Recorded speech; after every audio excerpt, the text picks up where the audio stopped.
Hello বন্ধুরা, কেমন আছো তোমরা সবাই? আমি অনেক দিন পর আবার একটা ভিডিও নিয়ে চলে এসেছি তোমাদের কাছে। তো আমার ভিডিওতে তোমাদের সবাইকে ওয়েলকাম। তো দেখো, এখন বাজে সকাল ওই 8টা-9টার মতো হবে। তো এখানে অ্যাফ্রেসটা বানিয়ে নিয়েছি, তার সাথে সাথে রান্নাবান্নাও চলছে। যেহেতু মেয়ের এক্সাম চলছে, ওই জন্য সেরকম খুব একটা ভিডিও করছি না।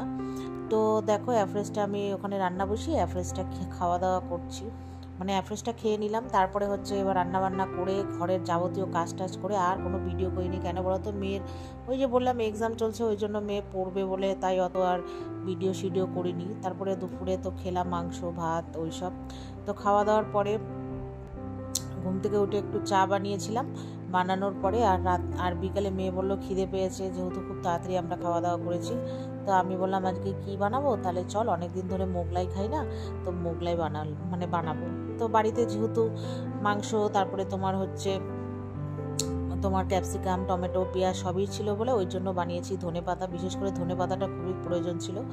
তো সবই যখন রয়েছে বলে তাই বানাবো বলে ঠিক করেছি। তো মেয়েও বলেছিল অনেক দিন ধরে খাবো, আমি বললাম ঠিক আছে। তো যাই হোক, তখন মোগলাইটা বানাবো। তো ওখানে কি করেছি বলতো, পেঁয়াজ, টমেটো, তারপরে কাঁচা লঙ্কা, ধনেপাতা, ক্যাপসিকাম, ওগুলো সব কুচিয়ে নিয়েছি। কুচিয়ে ভালো করে ধুয়ে নিয়েছি। আর এদিকে না ময়ম দিয়ে, মানে তোমার নুন আর কি বলে সাদা তেল দিয়ে ময়দাটা মেখে রেখেছি, একটু মেখে রেস্টে রেখে দিয়েছি। আর এদিকে সব আমি জোগাড় করে নিচ্ছি। তাহলে কি হবে বলো তো, একবারে জোগাড় টোগাড় করে নিলে খুব তাড়াতাড়ি হয়ে যাবে। আর তার সাথে না আমি একটু মাংস, যেহেতু কষা মাংস ছিল, একটুখানি মোগলাইয়ের মধ্যে ডিম ফেটিয়ে মিশিয়ে নিয়েছি আর কি। তো এবার চলো মোগলাইটা আমি বানাই। কি করে বানালাম, প্রথমে ময়দাটাকে পাতলা করে একটু বড় বড় লেচি করেছিলাম আর কি, বেলে নিলাম যতটা আর কি পাতলা করা যায় করে। তারপরে ওই যে মাঝখানে পুরটা দিলাম, দিয়ে চারিদিক ভালো করে মুড়ে, আর কড়াইতে আমি তেল ওইদিকে গরম বসিয়ে দিয়েছিলাম। তারপরে ওটাকে মানে তারপরে ওই তেলটা গরম বসিয়ে দিয়েছি। তারপরে ওই তেলের মধ্যে আর কি দিয়ে দেবো। আর তেলটাকে কি হতো, পুরো একদম মিডিয়াম লোয়ে রাখতে হবে, তাহলে হালকা করে ভাজতে হবে। তারপরে তুমি পরে লাস্টের দিকে বাড়িয়ে দাও, ঠিক আছে, কিন্তু ভেতরটা নালে কাঁচা থেকে যাবে যদি তুমি তাড়াহুড়ো করে করতে যাও। ওই জন্য ওটাকে স্লো ইমোশনে করতে হবে। তো আমার একটা মোগলাই মোটামুটি হয়ে গেছে, নামিয়ে রেখেছি। আর আরেকটা মোগলাই কমপ্লিট, নামাতে যাব, খুন্তির থেকে নিচে পড়ে গেল।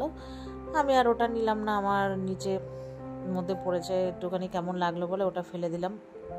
তো যাই হোক, তারপর আরেকটা বানিয়েছিলাম।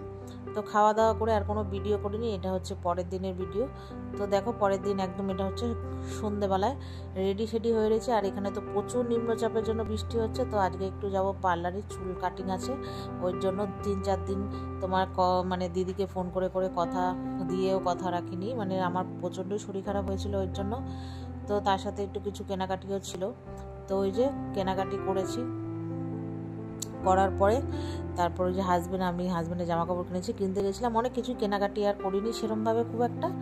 তো তারপরে আর কি তবে যাই হোক, তারপরে দেখলেই আমার একটা পার্সেল এসছে। তো এখানে আমি একটু আবার অ্যাফ্রেস বানিয়ে নিয়েছি। তো আর কি, তারপর রাত্রিবেলা, এখন বাজে রাত্রি কটা বলো তো, 11টা। ওই আমার বরের আজকে বার্থডে ছিল। তো বন্ধুরা সবাই মিলে আর কি একটা কেক এনে এখানে একটু কেক কাটাকাটি হলো, কাটিং। তো আজকে আমি সেরমভাবে কিছুই করিনি, মাকে বলেছি একটু পায়েস করতে, যেহেতু জন্মদিন আর মেয়ের এক্সাম শেষ হলে একটু মাংস ভাত খাওয়া হবে এই আর কি। তো যাই হোক, এখানে আমার বন্ধুরা কেক কাটিং করলো, আমার বর কেক টেক কাটলো, খাওয়া দাওয়া করলো। তো আর রাতে আমাদের ডিনারে আজকে ছিল কি বলে এটাকে, লাচ্ছা ছেঁড়া পরোটা, ও আচ্ছা, পেটাই পরোটা তোমার, তার সাথে তো তরকারি দেয়, আচ্ছা, চিলি চিকেন মা করেছিল, আর পায়েস, এইসব মা পাঠিয়েছে আর কি। আর যেহেতু মেয়ের এক্সাম বলে আমি কিছুই করবো না বলে জাস্ট আমার বর পায়েস, জন্মদিনে তো বিশেষ পায়েস, ওই জন্য পায়েস করার জন্য বলেছিলাম মাকে। আর এখানে বর বোঁদে এনেছে আর রসমালাই। তো আজকে রাতের ডিনারটা জমিয়ে খাবো আর কি। তো চলো বন্ধুরা, আর তার সাথে তো প্রচুর প্রচুর বৃষ্টি হচ্ছে। তো খাবারটা আজকে স্পেশাল, খুবই ভালো হয়েছে, জন্মদিন পরে একদিন আমরা সেলিব্রেশন করব। তো চলো বন্ধুরা, ভিডিওটা এই পর্যন্ত, ভালো লাগলে লাইক করো।